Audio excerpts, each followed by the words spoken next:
It is Ashwik educational academy. ఈరోజు మనం Kohlberg ప్రతిపాదించిన నైతిక వికాస సిద్ధాంతం గురించి తెలుసుకోబోతున్నాం. ఈ నైతిక వికాస సిద్ధాంతం అనేటటువంటి టాపిక్ టెట్ ఎగ్జామినేషన్కి ప్రిపేర్ అయ్యే ఆస్పిరెంట్స్ అందరికి కూడా చాలా ముఖ్యమైన టాపిక్. ఎందుకంటే ముఖ్యంగా రీసెంట్గా జరిగిన 2017-18లో జరిగినటువంటి ఎగ్జామినేషన్లో ఈ టాపిక్ సంబంధించినటువంటి క్వశ్చన్స్ అనేవి కంపల్సరీ వచ్చి ఉన్నాయి. మనం ఆ క్వశ్చన్ పేపర్ని కానీ గమనించినట్లయితే ఈ టాపిక్ సంబంధించినటువంటి క్వశ్చన్స్ మనకి కనిపిస్తాయి. దాని ప్రకారంగా రాబోయేటటువంటి ఎగ్జామినేషన్లో కూడా ఈ యొక్క టాపిక్ సంబంధించినటువంటి క్వశ్చన్స్ కంపల్సరీ వస్తాయి. అంటే ఇది చాలా ఇంపార్టెంట్ అయినటువంటి టాపిక్గా మనం గమనించాలి. సో దీని గురించి మనం తెలుసుకుందాం. ఓకే, నైతిక వికాస సిద్ధాంతాన్ని ప్రతిపాదించినది ఎవరు అంటే హార్వర్డ్ విశ్వవిద్యాలయానికి చెందిన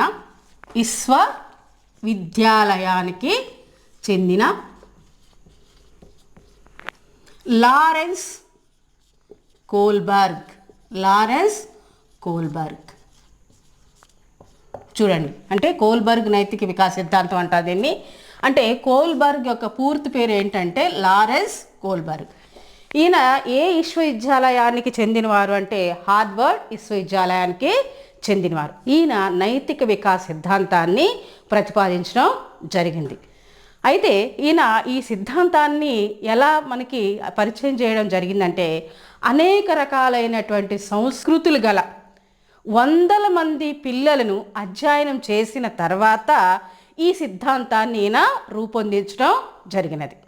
అందుకే అనేక రకాలైన నైతిక సిద్ధాంతాల్లో ఈయన సిద్ధాంతం అనేది బాగా ప్రాచుర్యం చెందినది. మన నైతిక సిద్ధాంతాలు ఎన్ని ఉన్నాయో వాటన్నిటిలో కల్లా ప్రాచుర్యం పొందినటువంటి ప్రఖ్యాతిగాంచినటువంటి నైతిక సిద్ధాంతం ఏమిటి అంటే హార్వర్డ్ విశ్వవిద్యాలయానికి చెందిన లారెన్స్ కోల్బర్గ్ ప్రతిపాదించిన నైతిక సిద్ధాంతం. ఇలా మనం గుర్తుపెట్టుకోవాలి, ఎందుకంటే మనకి ప్రశ్న అడగడానికి అవకాశం ఉంది.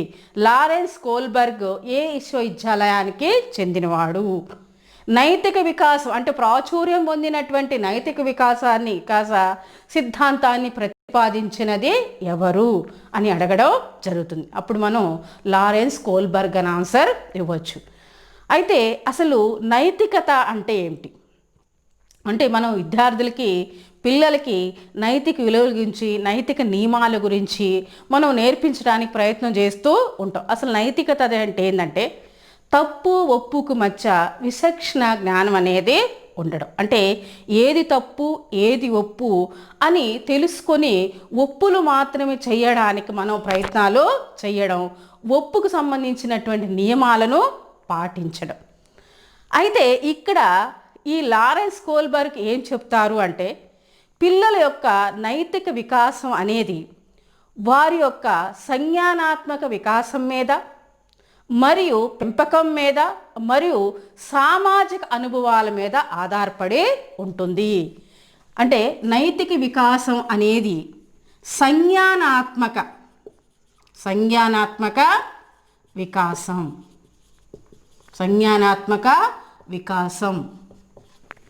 మరియు పెంపకం. మూడోది సామాజిక అనుభవాలు.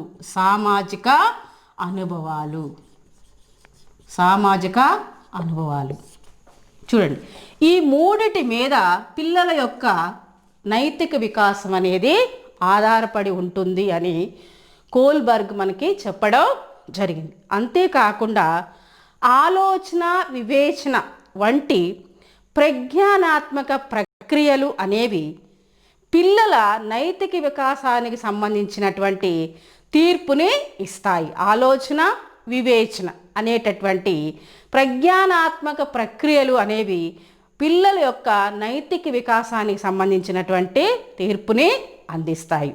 అంటే ఇక్కడ ఏం చెప్తున్నాడు అంటే పిల్లల యొక్క సంజ్ఞానాత్మక వికాసం, వారి స్థాయి, అభ్యసన అనుభవాలు అనేవి వారి యొక్క నైతిక వికాసానికి సంబంధించిన తీర్పుని మనకు అందిస్తాయి. వాళ్ళు ఏ స్థాయిలో ఉన్నారు, ఎలాంటి నైతిక వికాస నియమాలు అనేవి పాటిస్తున్నారు అనే దాని మీద మనకు తీర్పులు ఇస్తాయి. ఈ విధంగా కోల్బర్గ్ నైతిక వికాసం గురించి, నైతిక వికాస లక్షణాల గురించి చాలా చక్కగా వివరించడం జరిగింది. అయితే ఇక్కడ పిల్లల యొక్క నైతిక వికాసాన్ని ఈయన 3 స్థాయిల్లో వివరించారు. 3 స్థాయిలు. చూడండి ఎన్ని స్థాయిలు? 3 స్థాయిలు.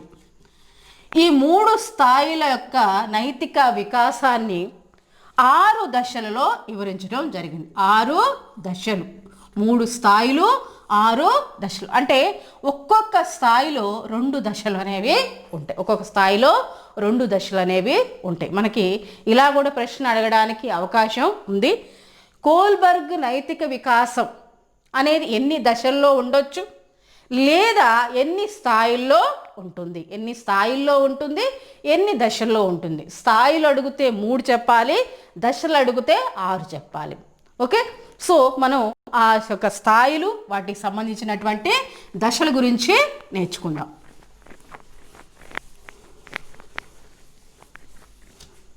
స్థాయిలు మరియు దశలు. స్థాయి 1 ఇది మనకి పూర్వ సాంప్రదాయ నైతికత.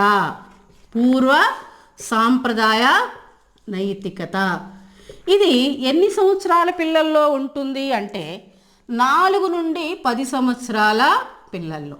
4 నుండి 10 సంవత్సరాల పిల్లల్లో ఈ పూర్వ సాంప్రదాయ నైతికత అనేది ముఖ్యంగా దేని మీద ఆధారపడి ఉంటుంది అంటే, ముఖ్యంగా ఈ వయసులో ఉన్న పిల్లలు బాహ్యంగా కనిపించేటటువంటి విధేయత మరియు సహజ సంతోషాలకు సంబంధించినటువంటి నైతిక అంటే సంబంధించినటువంటి అంశాల మీద ఆధారపడి వారి యొక్క నైతికత అనేది ఉంటుంది. అంటే బాహ్యంగా కనిపించేటటువంటి విధేయత అంటే ఇక్కడ అంతర్గతంగా నైతిక విలువలు పాటించడం అనేది ఉండదు. బాహ్యంగా అంటే ముఖ్యంగా విధేయత మరియు సహజ సంతోషాలకు సంబంధించినటువంటి అంశాల ఆధారంగా వీళ్ళ యొక్క నైతికత అనేది ఆధారపడి ఉంటుంది. అది ఎలాగో మనం చూద్దాం. ఇక్కడ మనం దీనిని మొదటి దశగా చెప్తాం. మొదటి దశ. ఈ మొదటి దశ అనేది విధేయత శిక్ష ఓరియంటేషన్ అంటాం, లేకపోతే శిక్షా నీతి అని అంటాం. ఇక రెండవ దశ సహజ సంతోష అనుసరణ లేదా సాధనోపయోగ నీతి అని కూడా అంటాం. ఈ విధంగా పిలుస్తాం. చూడండి, వాటి గురించి పూర్తిగా మనం తెలుసుకున్న తర్వాత ఇదేంటో మనకి అర్థమవుతుంది. మొదటి దశలో అంటే స్థాయి 1లో ఉన్నటువంటి మొదటి దశలో పిల్లలు నైతిక నియమాలను, విలువలను ఎందుకు పాటిస్తారు అంటే శిక్ష నుండి తప్పించుకోవడం కోసం. వాళ్ళు ఇంట్లో పెద్దలు వేసేటటువంటి శిక్ష నుండి తప్పించుకోవడం కోసం, పాఠశాలలో టీచర్లు విధించేటటువంటి శిక్ష నుండి తప్పించుకోవడం కోసం వాళ్ళు నైతిక నియమాలను పాటిస్తారు, విలువలను పాటిస్తారు. అంటే ఇక్కడ దీన్ని ఏమంటారంటే శిక్షా ఓరియంటేషన్. అంటే శిక్ష నుండి తప్పించుకోవడం కోసం అంటే ఏదైనా చెడు పని చేస్తే ఇంట్లో తల్లిదండ్రులు కొడతారేమోనని భయంతో చెడు పని చేయకుండా మంచి పని చేయడం. అలాగే పాఠశాలలో ఇండిసిప్లిన్గా ఉంటే, క్రమశిక్షణ లేకుండా ఉంటే, క్రమశిక్షణ రాహిత్యంగా ప్రవర్తిస్తే టీచర్స్ కొడతారేమోననేటటువంటి భయంతో క్రమశిక్షణను పాటించడం అంటే అక్కడ మంచి పనులు మాత్రమే చేయడం అనేటటువంటి నీతి మనకు స్థాయి 1లో నుండి మొదటి దశలో మనకి తెలుపుతుంది. అంటే ఇక్కడ ముఖ్యంగా పిల్లలు ఈ నైతిక నియమాలను, అంటే యాక్చువల్గా వాళ్ళకి ఈ దశలో నైతిక నియమాలంటే ఏంటి, విలువలంటే ఏంటి, నైతికత అంటే ఏమిటి, నీతి నియమాలంటే ఏంటి వాళ్ళకి ఏమీ తెలియదు. కానీ వాళ్ళకి అక్కడ చెడు అంటే మంచి చెడు విచక్షణ అనేది ఏమీ ఉండదు. కానీ మంచి పనులే ఎందుకు చేస్తారు అంటే శిక్ష నుండి తప్పించుకోవడం కోసం, శిక్ష నుండి తప్పించుకోవడం కోసం పెద్దల పట్ల, ఉపాధ్యాయుల పట్ల వాళ్ళు విధేయతను ప్రదర్శిస్తారు. ఇక్కడ చాలా క్లియర్గా మీకు అర్థమై ఉంటుంది. అంటే శిక్ష నుండి తప్పించుకోవడం కోసం పిల్లలు పెద్దల పట్ల, పాఠశాలలో ఉన్నటువంటి ఉపాధ్యాయుల పట్ల విధేయతను పాటిస్తారు, మంచి పనులే చేస్తారు. ఇది మనకి మొదటి దశలోని విధేయత శిక్షానీతి అని అంట. అయితే ఇక్కడ మనకి టెట్ ఎగ్జామినేషన్లో ప్రశ్నలు ఎలా వస్తాయి అంటే, రాము అనేటటువంటి పిల్లవాడు పాలు తాగకపోతే అమ్మ కొడుతుందేమోనని భయంతో పాలు తాగడం అనేటటువంటి దశ ఏ స్థాయికి చెందినది? అది స్థాయి 1 పూర్వ సాంప్రదాయ నైతికత స్థాయికి చెందినది. పాఠశాలలో టీచర్ కొడుతుందేమో అనేటటువంటి భయంతో పిల్లవాడు హోంవర్క్ కంప్లీట్ చేయడం అనేది ఏ స్థాయికి చెందినది, ఏ దశకి చెందినది అంటే ఇది మొదటి దశకు చెందినది, మొదటి స్థాయికి చెందినది. ఇలా అంటే వాళ్ళు శిక్షకు భయపడి, అంటే తప్పు చేస్తే నాన్న కొడతారేమోనని తప్పు చేయకుండా ఉండడం, ఇవన్నీ కూడా మనకి మొదటి దశ, మొదటి స్థాయి పూర్వ సాంప్రదాయ నైతికతకు సంబంధించినటువంటిదిగా మనం చెప్పుకోవచ్చు.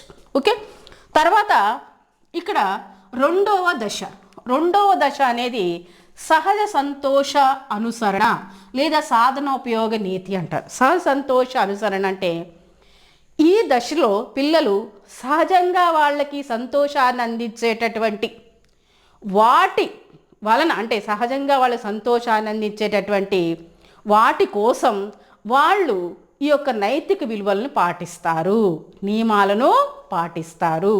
అంటే వాళ్ళు ఒప్పుకు సంబంధించినటువంటి పనులు చేస్తారు, తప్పులు చేయకుండా ఉంటారు అని చెప్పవచ్చు. అంటే వాళ్ళ యొక్క ఆలోచన విధానం ఎలా ఉంటుంది అంటే వాళ్ళకి ఏదన్నా ఒక సహజంగా సంతోషం అనేది పిల్లలకి దేని ద్వారా కలుగుతుందంటే వాళ్ళకి ఏమన్నా మనం వస్తువులు కానీ ఇచ్చినప్పుడు, లేకపోతే వాళ్ళకి తినుబండరాలు చాక్లెట్లు, బిస్కెట్లు వాళ్ళకి మనం అందించినప్పుడు ఈ యొక్క వీటి ద్వారా వాళ్ళకి సహజ సంతోషం అనేది కలుగుతుంది. అంటే మనం ఏదన్నా వాళ్ళకి ఆఫర్ చేసినప్పుడు అనుకోండి, అంటే మనం చాక్లెట్ ఇస్తేనో, బిస్కెట్ ఇస్తేనో, మనీ ఇస్తేనో, లేకపోతే వాళ్ళు ఆడుకోవడానికి బొమ్మలు ఇస్తేనో వాటి కోసం వాళ్ళు నైతిక విలువల్ని పాటిస్తారు. అంటే ఇక్కడ ఇంకొక అంశాన్ని కూడా మనం గుర్తుపెట్టుకోవాలి. ఇచ్చిపుచ్చుకోవడం అని కూడా అంట. ఇచ్చిపుచ్చుకోవడం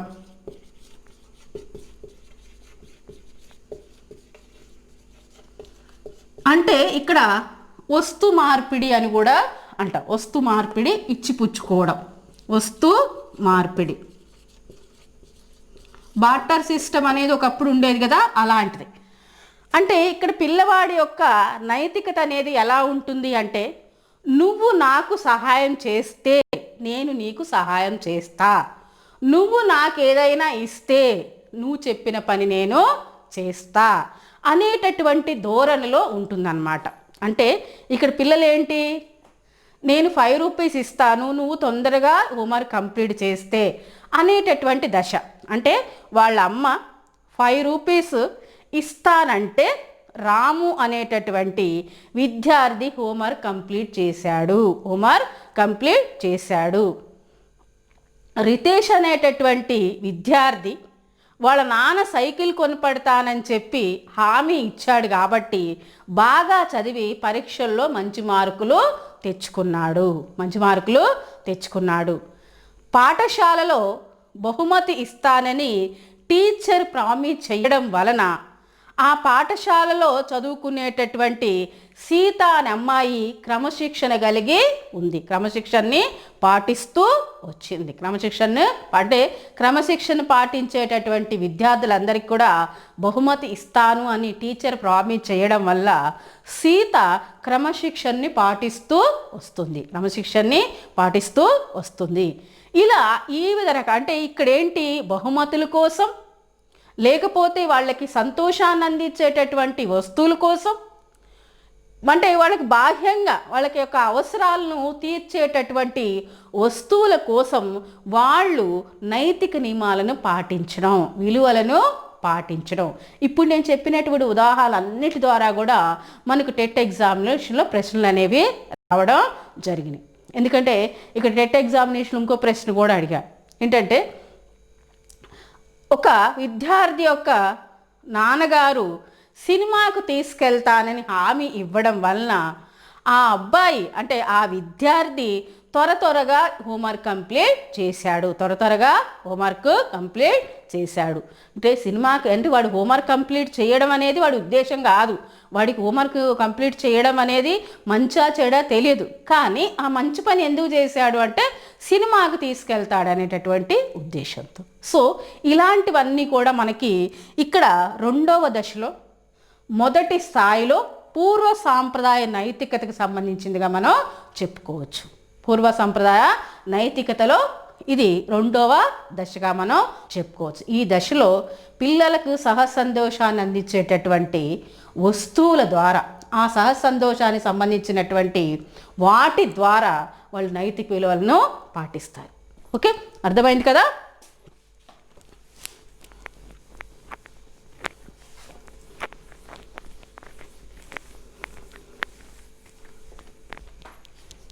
స్థాయి 2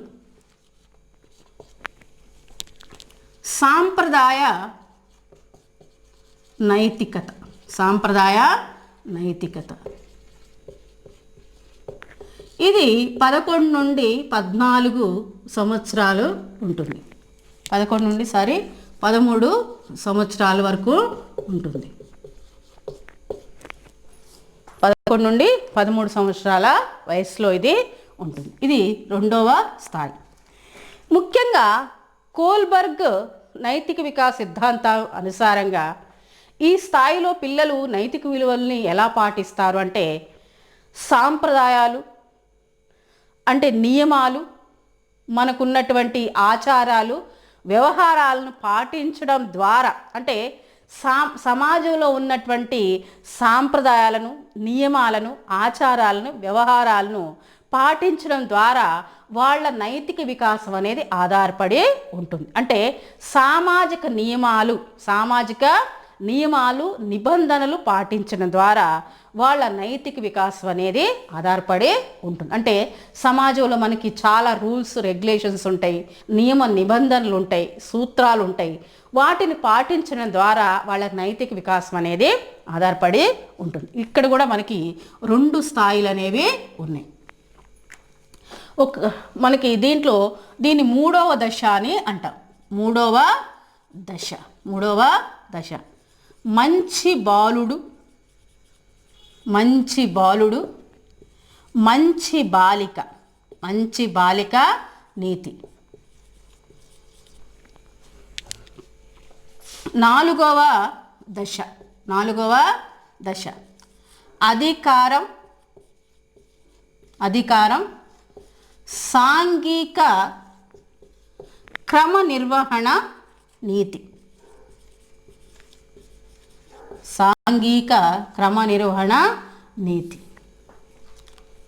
ఓకే, ఇక్కడ మూడవ దశలో పిల్లలు నైతిక విలువల్ని, సూత్రాలని ఎందుకు పాటిస్తారు అంటే పెద్దల నుండి లేకపోతే ఉపాధ్యాయుల నుండి మంచి పేరు సంపాదించుకోవడం కోసం, వాళ్ళ నుండి నిందను అంటే వాళ్ళ నుండి వాళ్ళు ఇచ్చేటటువంటి నిందను తప్పించుకోవడం కోసం, వాళ్ళలో వీళ్ళకొక అంటే మంచి పేరు తెచ్చుకోవడం కోసం, అంటే మంచి బాలుడు అనిపించుకోవడం కోసం, మంచి బాలిక అనిపించుకోవడం కోసం, పెద్దల దగ్గర నుండి, ఉపాధ్యాయుల దగ్గర నుంచి ఒక ప్రేమని ఆప్యాయతను పొందడం కోసం నైతిక నియమాలను పాటిస్తారు. అంటే ఇక్కడ రాము అనే విద్యార్థి పాఠశాలలో ఉపాధ్యాయులు చెప్పినటువంటి ప్రతి పనిని తూచా తప్పకుండా పాటిస్తున్నాడు. తూచ తప్పకుండా పాటిస్తున్నాడు. ఎందుకనగా ఆ ఉపాధ్యాయుల నుండి రాము అనే బాలుడు మంచివాడు అనిపించుకోవడం కోసం, రాము అనే విద్యార్థి మంచి బాలుడు అనిపించుకోవడం కోసం.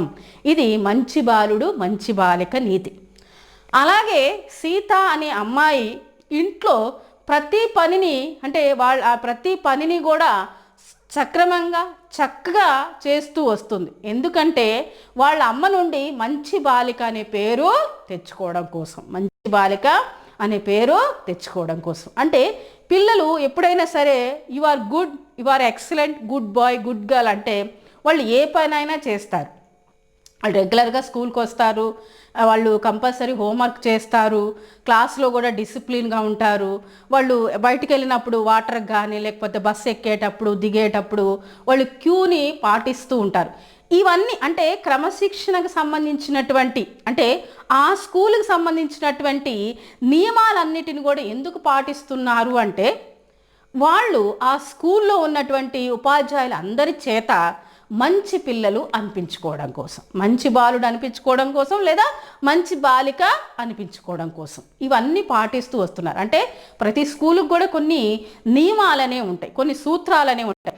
ఈ సూత్రాలు ఎందుకు పాటిస్తూ వస్తారంటే ఆ స్కూల్లో ఉన్నటువంటి మేనేజ్మెంట్ కానివ్వండి, ఉపాధ్యాయులు కానివ్వండి, ఇంకా ఆ స్కూల్లో ఉన్నటువంటి ఇతరులు ఎవరైనా సరే వాళ్ళు మంచిగా పొగడాలని, అంటే ఇక్కడ మనం పిల్లల్ని పొగడడం ద్వారా వాళ్ళకు ఒక మంచి నేమ్ ట్యాగ్ అనేది తగిలించడం ద్వారా వాళ్ళలో నైతిక అభివృద్ధిని మనం పెంపొందించవచ్చు.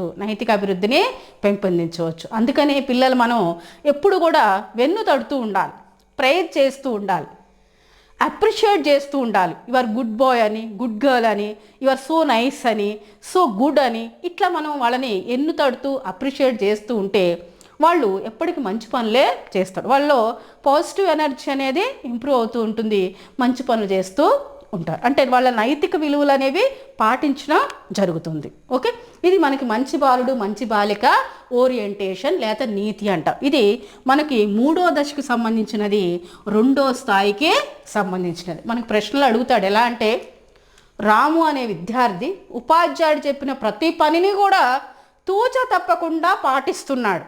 ఎందుకంటే ఉపాధ్యాయుడి నుండి మంచి పేరు సంపాదించుకోవడం కోసం,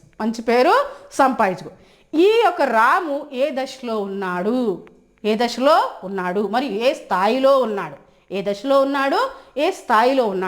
3వ దశలో ఉన్నాడు, 2వ స్థాయిలో ఉన్నాడు. ఓకే, 4వ దశ అనేది అధికారం, సాంఘిక క్రమ నిర్వహణ నీతి అని అంటాం.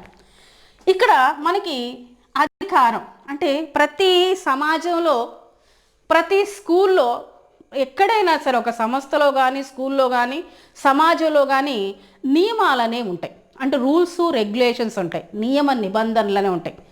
ఆ నియమ నిబంధనలను తూచ తప్పకుండా పాటించడం ద్వారా వాళ్ళలో నైతిక వికాసం అనేది అభివృద్ధి చెందుతుంది. అంటే ఇక్కడ ఏంటంటే మన సమాజంలో చాలా నియమ నిబంధనలు ఉన్నాయి. అంటే ఈ వయసు పిల్లల్లో ఏంటంటే 11 నుండి 13 సంవత్సరాల పిల్లలు ఇప్పుడిప్పుడే వాళ్ళు సామాజికమైనటువంటి నీతి నియమాల గురించి తెలుసుకునే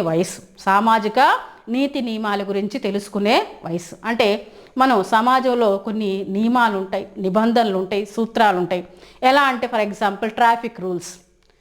పిల్లలకి ఈ విషయం తెలుస్తుంది. అంటే మనం ఎప్పుడైనా సరే ఎడం వైపునే నడవాలి, ట్రాఫిక్ రూల్స్ని పాటించాలి. అంటే రెడ్ లైట్ వేస్తే ఆగిపోవాలి, గ్రీన్ లైట్ వేస్తే మూవ్ కావాలి, ఎల్లో లైట్ అయితే వెయిట్ చేయాలి. ఇలాంటివన్నీ కూడా ట్రాఫిక్ రూల్స్ని పాటించడం.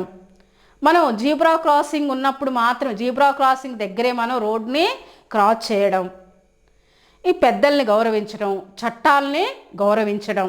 అంటే మనకి చట్టాలు కొన్ని ఉన్నాయి, వాటిని గౌరవించడం. అంటే రూల్ ఏదైతే ఉందో ఆ రూల్ని మనం తూచ తప్పకుండా పాటించడం, రూల్ లాగానే పాటించడం. దాన్ని ఏ విధంగా కూడా మనం బ్రేక్ చేయొద్దు.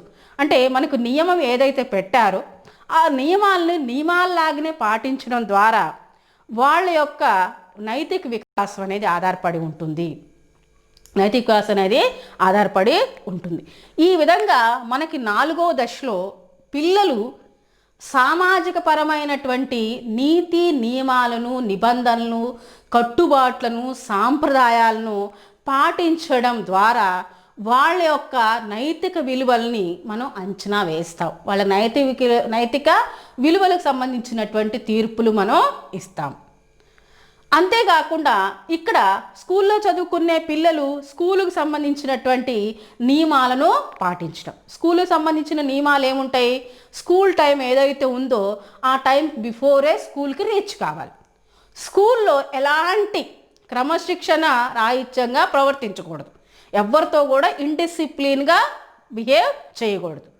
స్కూల్లో మనకి కొన్ని రూల్స్ రెగ్యులేషన్స్ ఉంటాయి. వాటన్నిటిని కూడా తూచ తప్పకుండా పాటించాలి. అంటే rule is rule, rule for all. Rule is rule, rule for all. నువ్వు ఆ స్కూల్లో చదువుకుంటున్నావంటే ఆ స్కూల్లో ఏర్పాటు చేసినటువంటి నీతి నియమాలన్నిటిని కూడా పాటించడం. ఇక్కడ కూడా మనకి టెట్ ఎగ్జామినేషన్ సంబంధించినటువంటి కొన్ని ప్రశ్నలు చూద్దాం. రితేష్ అనేటటువంటి అబ్బాయికి చీటింగ్ చేయాలని ఉంది, పరీక్షల్లో చీటింగ్ చేయాలని ఉంది. కానీ అతను చీటింగ్ చేయలేదు. ఎందుకంటే పాఠశాలకు సంబంధించినటువంటి రూల్ని అతిక్రమించడం తప్పు అని అతను భావించాడు. పాఠశాలకు సంబంధించినటువంటి రూల్ని తప్పు అని భావించాడు కాబట్టి. అలాగే రాధా అనే అమ్మాయి గబగబా వెళ్ళి, అంటే క్యూ పాటించకుండా త్వరగా వెళ్ళి వాటర్ తాగాలని అనుకున్నది. కానీ ఆ అమ్మాయి అలా చేయలేదు. ఎందుకంటే ఆ పాఠశాల రూల్ని అతిక్రమించాలని అనుకోలేదు. ఆ పాఠశాల రూల్ ఏంటంటే ఎవరైనా వాటర్ తాగాలి అంటే కంపల్సరీ వాళ్ళు క్యూలో నిలబడాలి, వాళ్ళ ఛాన్స్ వచ్చినప్పుడే వాటర్ తాగాలి. సో ఇలాంటివన్నీ మనకి దేని కిందకి వస్తాయి అంటే 4వ దశ 2వ స్థాయి సాంప్రదాయ నైతికత సంబంధించి ఉంటాయి. సాంప్రదాయ నైతికతకి సంబంధించి ఉంటాయి.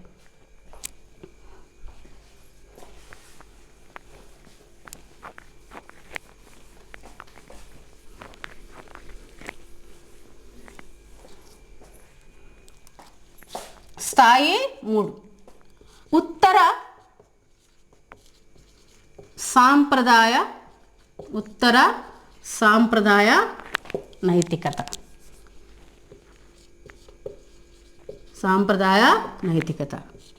ఇది 14 సంవత్సరాల నుండి వయోజన దశ వరకు ఉంటుంది. అసలు ఈ దశ గురించి లారెన్స్ కోల్బర్గ్ చాలా స్పష్టంగా మనకి తెలియజేయడం జరిగింది. ఎందుకంటే ఎక్కువ మంది ప్రజలు ఈ దశకు చేరుకోవడం చాలా కష్టం అంటాడు. ఎందుకంటే ఒక 10 నుండి 15% మంది మాత్రమే ఈ దశకు చేరుకుంటారంట. ఎందుకో మనం తర్వాత చూద్దాం. ముఖ్యంగా ఈ దశలో నైతిక విలువలను పాటించడం అనేది ఎలా ఉంటుందంటే స్వయం అంగీకార సూత్రాల ద్వారా మరియు వ్యక్తిగత మానవ హక్కులను సమాజ శ్రేయస్కి ఉపయోగించడం ద్వారా, సమాజ శ్రేయస్ కోసం ఉపయోగించడం ద్వారా ఈ యొక్క ఉత్తర సాంప్రదాయ నైతికత అనేది ఆధారపడి ఉంటుంది. అంటే స్వయం అంగీకార సూత్రాల ద్వారా వ్యక్తిగత మానవ హక్కులను సమాజ శ్రేయస్ కోసం ఉపయోగించడం ద్వారా. మరి అవి 2 కూడా మనం చూద్దాం. ఇక్కడ కూడా 2 దశలు అనేవి మనకున్నాయి.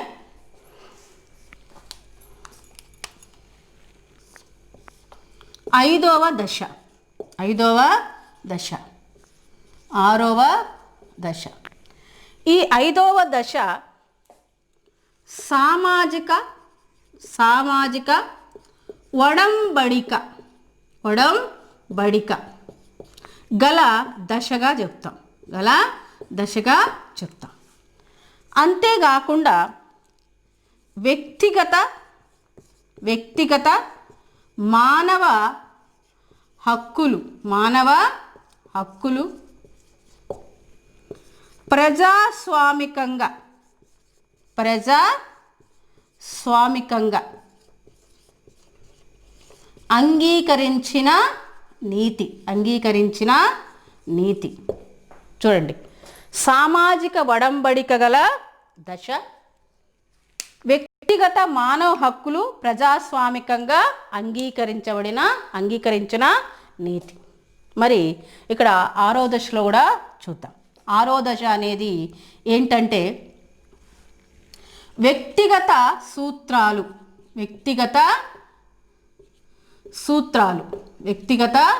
సూత్రాలు అంతరాత్మ నీతి అంటాం. దీన్ని అంతరాత్మ నీతి అంటాం. అది ఎలాగో చూద్దాం. ఇక్కడ 5వ దశలో ఎలా ఉంటుందంటే సామాజిక వడంబడిక గల దశ అంటాం. వ్యక్తిగత మానవ హక్కులు ప్రజాస్వామికంగా అంగీకరించబడిన నీతి అని అంటాం. అంటే ఎలా అంటే ఇక్కడ సామాజిక వడంబడిక అంటే మన వ్యక్తిగతంగా మనకి మానవ హక్కులు అనేవి ఉన్నాయి. ప్రతి వ్యక్తికి కూడా స్వయంగా తను అనుభవించడానికి హక్కులు అనేవి ఉన్నాయి. ఆ హక్కులని తన శ్రేయస్సు కోసం, తన కుటుంబ శ్రేయస్సు కోసం కాకుండా సామాజిక శ్రేయస్సు కోసం ఉపయోగించడం, అవసరమైతే ఆ యొక్క హక్కులను సమాజానికే ఉపయోగించడం. అంతేకాకుండా ఇక్కడ ప్రజాస్వామికంగా అంగీకరించబడిన నీతి అని కూడా అంటాం. అంటే ఇక్కడ ఏంటంటే కొన్ని సామాజికమైనటువంటి నియమాలు, నిబంధనలు, సూత్రాలు అనే వాటిని సమాజానికి మేలు చేస్తున్నాయి అని అనుకుంటే వాటిని మార్చడానికి ప్రయత్నం చేయడం. ఎలాగంటే ఏవైతే విలువలు ఉన్నవి, ఏవైతే నియమాలని ఉన్నవో ఇవన్నీ కూడా సమాజ అభివృద్ధికి, వ్యక్తి యొక్క అభివృద్ధికి ఉపయోగపడేలా వాటిని మార్చడం. ఇది చాలా కొంచెం మీరు కొంచెం దీన్ని జాగ్రత్తగా వినడానికి ప్రయత్నించండి. ఎందుకంటే ఇక్కడ కొన్ని రూల్స్, రెగ్యులేషన్స్, కొన్ని చట్టాలు, కొన్ని నియమాలు అనేవి మార్చడానికి అనువుగా ఉంటాయి. ఆ మార్చడానికి అనువుగా ఉన్న వాటినే మనం ఇక్కడ ప్రజాస్వామికంగా అంగీకరించిన నీతి అంటాం. అంటే మనం మారుతున్నటువంటి కాలానికి అనుగుణంగా, సమాజానికి అనుగుణంగా మన సామాజిక పరమైనటువంటి నైతిక విలువలను, నీతి నియమాలను, నిబంధనలు మార్చి వాటిని సమాజ శ్రేయస్సు కోసం ఉపయోగించడం. అంటే ఇక్కడ ఏమిటంటే వ్యక్తి హేతుబద్ధంగా ఆలోచించి నైతిక విలువలను పాటిస్తాడు. చూడండి, చాలా ఇంపార్టెంట్ అయినటువంటి సెంటెన్స్. హేతుబద్ధంగా ఆలోచించి నైతిక విలువలను పాటిస్తాడు.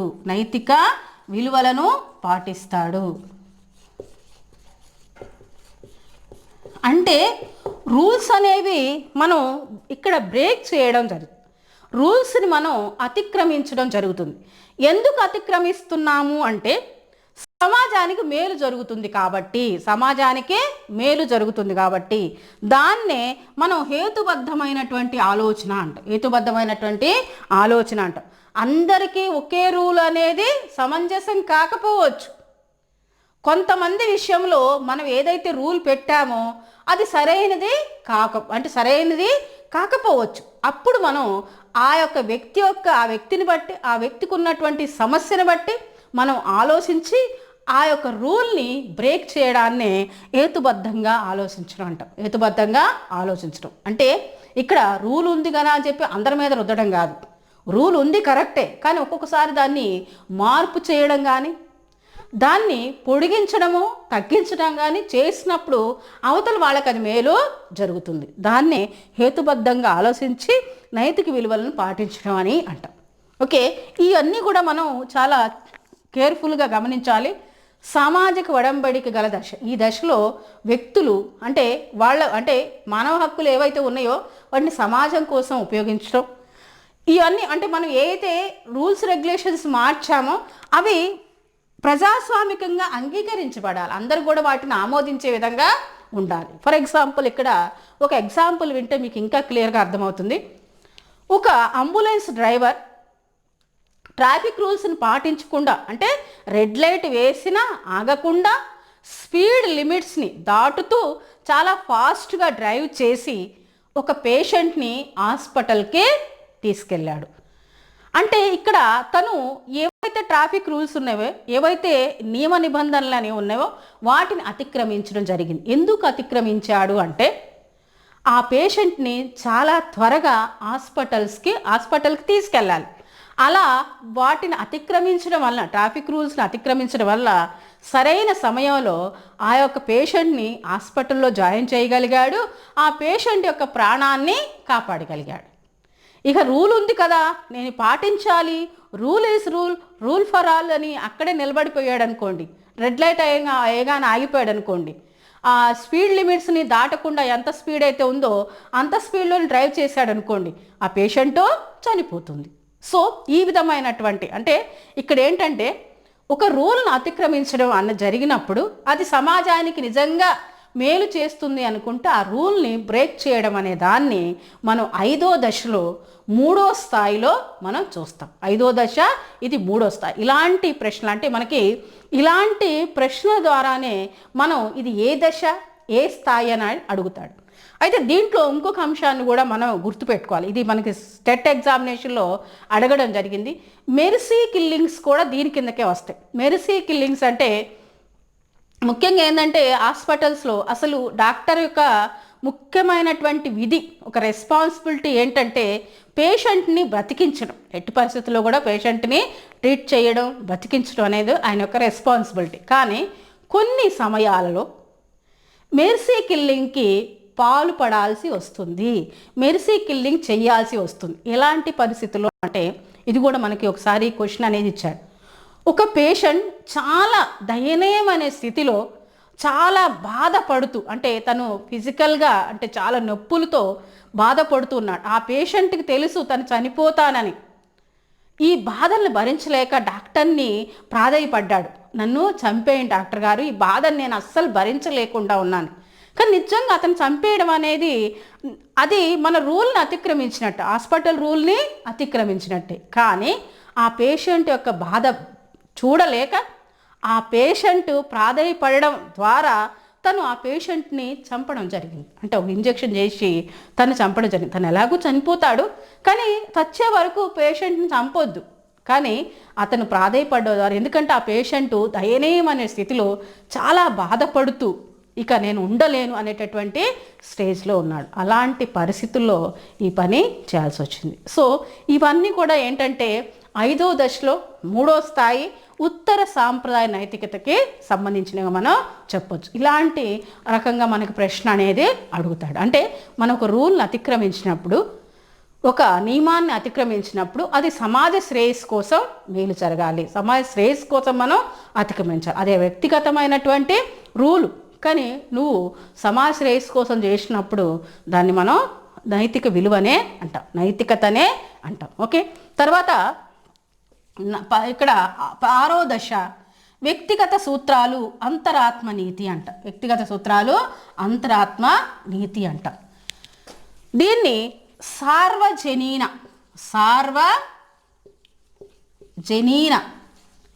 నియమాలు పాటించడం, నియమాలు అంటే నైతిక విలువలు పాటించడం, నైతిక విలువలు పాటించడం అంటాం. అంతేకాకుండా సార్వత్రిక నియమాలు పాటించడం. చూడండి, ఇవి రెండు కూడా జాగ్రత్తగా గమనించండి. ఇది 6వ దశ ఏంటంటే వ్యక్తిగత సూత్రాలు. ఈ దశలో వ్యక్తి తనకంటూ కొన్ని సూత్రాలను ఏర్పాటు చేసుకుంటాడు. వాటి ద్వారా అంతరాత్మ నిందకు గురి కాకుండా విశ్వజనీన అంటే ప్రపంచాత్మకంగా ప్రపంచం మొత్తం కూడా ఆమోదించేటటువంటి నియమాల ద్వారా నైతిక విలువల్ని పాటిస్తాడు. ఇక్కడ చాలా క్లియర్గా అంటే వ్యక్తిగత సూత్రాలు, ప్రతి వ్యక్తికి కూడా తనకంటూ కొన్ని సూత్రాలను ఉంటాయి. అయితే ఇక్కడ నేను ముందే చెప్పినట్టు ఈ దశకు చేరడం అనేది చాలా కష్టమని కోల్బర్గ్ చెప్తాడు. ఎందుకంటే ఈ దశకు చాలా తక్కువ మంది వ్యక్తులు రీచ్ అవుతారంట. అంటే అట్లీస్ట్ 10 to 15% మాత్రమే. ఎందుకంటే ఈ దశలో వ్యక్తులు నైతిక విలువలు ఎందుకు పాటిస్తారు అంటే సమాజ నిందను గురించి తప్పించుకోవడం కోసం కాదు, సమాజ నింద గురించి తప్పించుకోవడం కోసం కాదు, వ్యక్తులు వేసేటటువంటి నిందల నుండి తప్పించుకోవడం కోసం కాదు, తన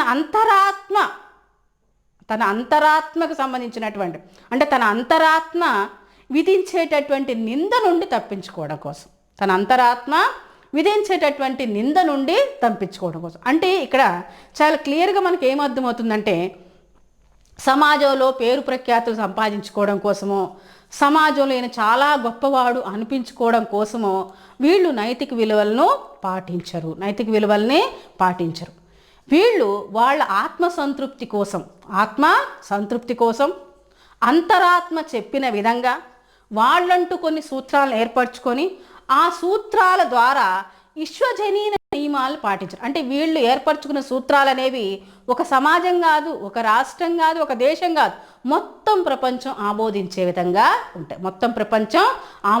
విధంగా ఉంటాయి. సో అందుకనే ఇలాంటి వ్యక్తులు అనేవాళ్ళు చాలా తక్కువ మంది ఉంటారు. ముఖ్యంగా వీళ్ళు ఎలాంటి వాళ్ళు అంటే మహాత్మా గాంధీ, మదర్ తెరీసా, స్వామి వివేకానంద లాంటి వ్యక్తులు. వాళ్ళు సమాజంలో గొప్ప పేరు కోసం వాళ్ళ యొక్క సూత్రాలని పాటించలేదు. వాళ్ళు సూత్రాలను ఏర్పాటు చేసుకున్నారు. ఈ సమాజంలో గొప్ప పేరు తెచ్చుకోవడానికి వాళ్ళు నైతిక విలువలు పాటించలేదు. వాళ్ళ అంతరాత్మకి సమాధానం చెప్పుకోవడం కోసం, వాళ్ళ ఆత్మ సంతృప్తి కోసం వాళ్ళు ఆ నియమాలను పాటిస్తూ వచ్చారు. మహాత్మా గాంధీ అనగానే మనకి సార్వజనీన విలువలు అనేవి ఎలా తెలుస్తాయి? ఒకటి సత్యం అహింస. సత్యం అహింస అటువంటి స్వయం అంగీకార సూత్రాల ద్వారా మహాత్మా గాంధీ ప్రపంచంలోనే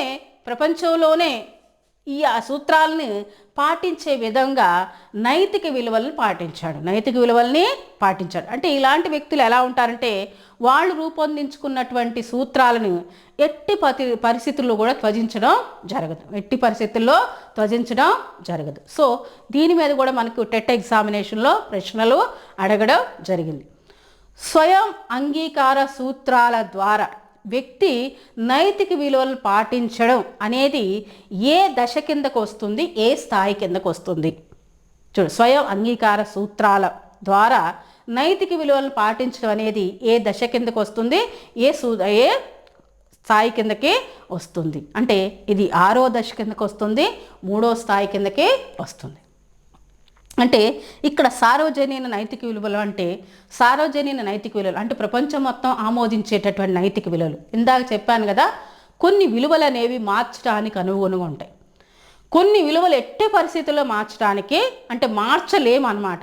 అది ఏ దేశమైనా, ఏ రాష్ట్రమైనా, ఏ ఒక్క అంటే దేశమైనా సరే వాటిలాగానే పాటించడం ఉంటుంది. అవి ఏంటంటే సత్యం, అహింస, ధర్మం, నీతి, న్యాయం, మానవత్వం, సౌభ్రాతత్వం, ఈ అన్నీ కూడా సార్వజనీన విలువలు సార్వజనీన విలువలు. ఏ దేశంలో ఏ మూలకెళ్ళినా కానీ ఈ విలువలుగానే ఉంటాయి. వీటిని పాటించేటటువంటి వ్యక్తులు ఈ 6వ దశ కిందకి వస్తారు. సో ఇవి మనకి లారెన్స్ కోల్బర్గ్ అందించినటువంటి 3 స్థాయిలు 6 దశలు. 3 స్థాయిలు 6 దశలు. మనకి ఉదాహరణల రూపంలో క్వశ్చన్లు అడుగుతాడు. 6వ దశకు సంబంధించి ఇంకొక క్వశ్చన్ కూడా మనం చూద్దాం. ఒక వ్యక్తి ధర్మాన్ని నమ్ముకొని తన జీవితాంతం ఆ ధర్మం కోసం నియమాలు పాటిస్తూ వచ్చాడు. ఈయన ఏ దశకు చెందుతాడు, ఏ స్థాయికి చెందుతాడు అంటే ఆయన 6వ దశకు చెందుతాడు, 3వ స్థాయికే చెందుతాడు. ధర్మం అంటే తను నమ్ముకున్నటువంటి ధర్మాన్ని తన జీవితాంతం వదిలిపెట్టలేదు. ఆ ధర్మానికి సంబంధించినటువంటి నైతిక విలువలను తన జీవితాంతం పాటించుకుంటూ వచ్చాడు. ఇవన్నీ కూడా మనకి 6వ దశ, 3వ స్థాయి ఉత్తర సాంప్రదాయ నైతికతకి సంబంధించినవి. Okay, thank you very much watching my channel. TET ఎగ్జామినేషన్కి ఎవరైనా సరే ప్రిపేర్ అవుతున్నారంటే వాళ్ళందరికీ కూడా ఈ వీడియోస్ని షేర్ చేయండి. మీరు కూడా ఫస్ట్ టైం నా వీడియోని చూస్తున్నట్లయితే సబ్స్క్రైబ్ చేసుకోండి. ఇంకొక ముఖ్యమైన అంశం ఏంటంటే, ఇదే టాపిక్ మీకు ఇంగ్లీష్ మీడియంలో కూడా నేను ఆల్రెడీ వీడియో చేశాను. ఎవరైనా సరే ఇంగ్లీష్ మీడియంలో ప్రిపేర్ అవుతుంటే వాళ్ళకు కూడా ఆ విషయాన్ని ప్లీజ్ దయచేసి వాళ్ళకి చెప్పండి. అంటే సీటెట్కి ప్రిపేర్ అవుతున్న, టెట్ ఇంగ్లీష్ మీడియంలో ప్రిపేర్ అవుతున్న వాళ్ళకి ఈ విషయాన్ని మీరు తెలియజేయండి. అంటే అన్ని టాపిక్స్ కూడా ఇంగ్లీషు తెలుగు మీడియం రెండిట్లో కూడా నేను చేసే ప్రయత్నం చేస్తున్నాను. ఎందుకంటే తెలుగు మీడియంలో ప్రిపేర్ అయ్యే వాళ్ళకి తెలుగు మీడియంలో ఈ టాపిక్ అనేది యూజ్ అవుతుంది. అదే ఇంగ్లీష్ మీడియంలో ప్రిపేర్ అయ్యే వాళ్ళకి ఇంగ్లీష్ మీడియంలో టాపిక్ అనేది యూజ్ అవుతుంది. అందుకనే బోత్ మీడియంలో చేయడానికి నేను ప్రయత్నం చేస్తున్నాను. మీ యొక్క ఆదరణ అనేది నాకుంటే నేను సైకాలజీ సంబంధించినటువంటి అన్ని టాపిక్స్ మీ ముందుకి తీసుకొస్తాను. అలాగే మెథడాలజీకి సంబంధించినవి కూడా. Okay, thank you very much watching my channel.